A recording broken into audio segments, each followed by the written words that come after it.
بسم الله الرحمن الرحيم.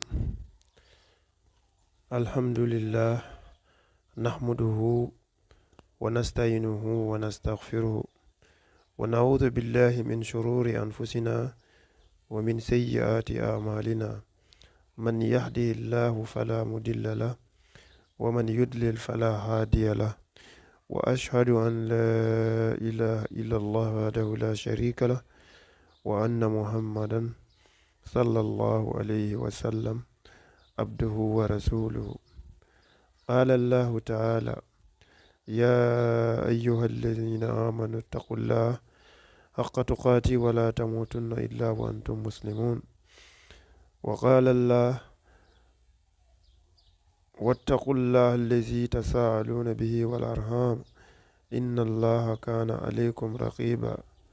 وقال الله: اتقوا الله وقولوا قولا سديدا يصلح لكم أعمالكم ويغفر لكم ذنوبكم، ومن يطع الله ورسوله فقد فاز فوزا عظيما. إن أصدق الحديث كتاب الله، وأحسن الهدي هدي محمد صلى الله عليه وسلم، وشر الأمور محدثاتها، وكل محدثة بدعة، وكل بدعة دلالة، وكل دلالة في النار. أما Surat An Nasr, number 110. This beautiful surah was the last of the surahs to be revealed as a whole, through the portion of the verse 4, "This day have I perfected your religion for you," etc., contains probably the last words of the Quran to be revealed.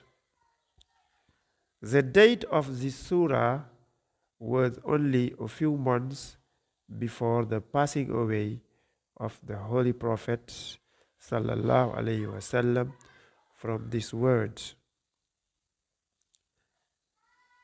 The place was either the precincts of Mecca at his farewell pilgrimage, Zulhijjah, or Medina after his return from the farewell pilgrimage.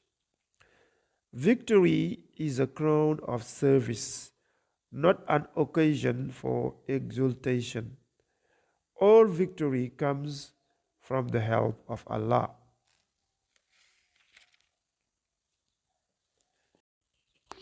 أعوذ بالله من الشيطان الرجيم.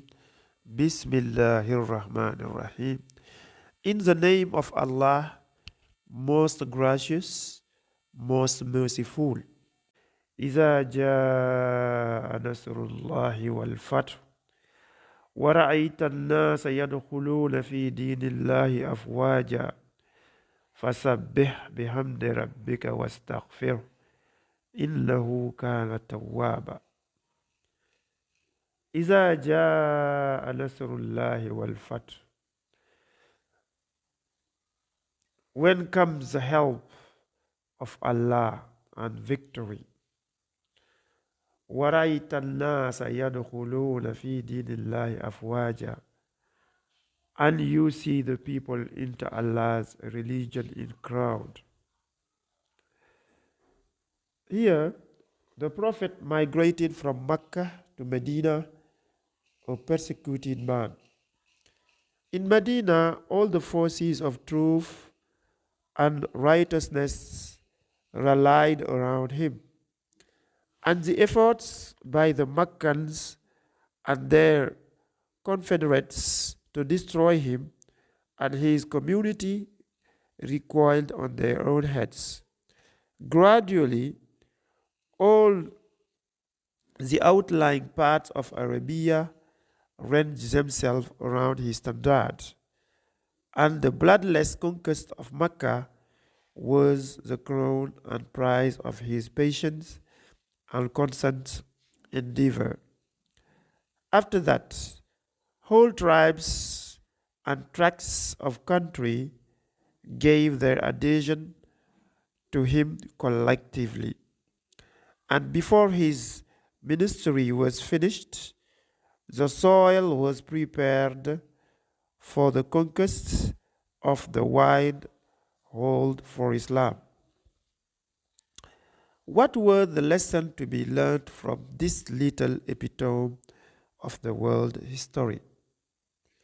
Not man's self-glory, but humility, and power, but service.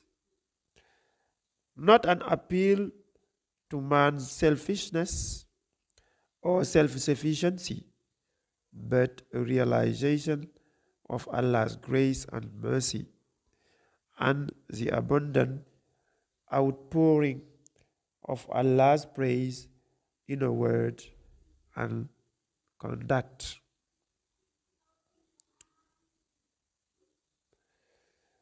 فَسَبِّحْ بِاسْمِ رَبِّكَ وَاسْتَغْفِرْ إِنَّهُ كَانَ تَوَّابًا.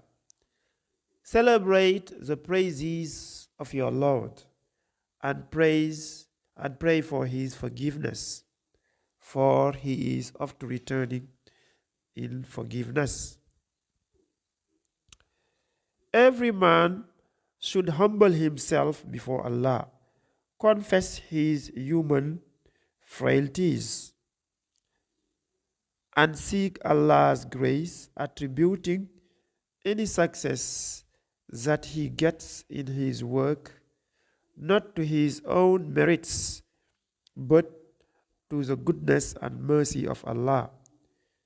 But the Prophet of Allah had also another duty and privilege, to pray for grace and forgiveness for his people in case of they had exulted in their victory or done anything that they should not have done. So that's the end of this chapter, this Surat An Nasr, where we have a victory and where we have the people joining Islam in mass without violence. So also we are taught that we should celebrate our success with humility and also know that it is the goodness and mercy of Allah, okay, that has given us our success, but not our merit. See you soon, inshallah. Assalamu alaikum wa rahmatullah wa barakatuh.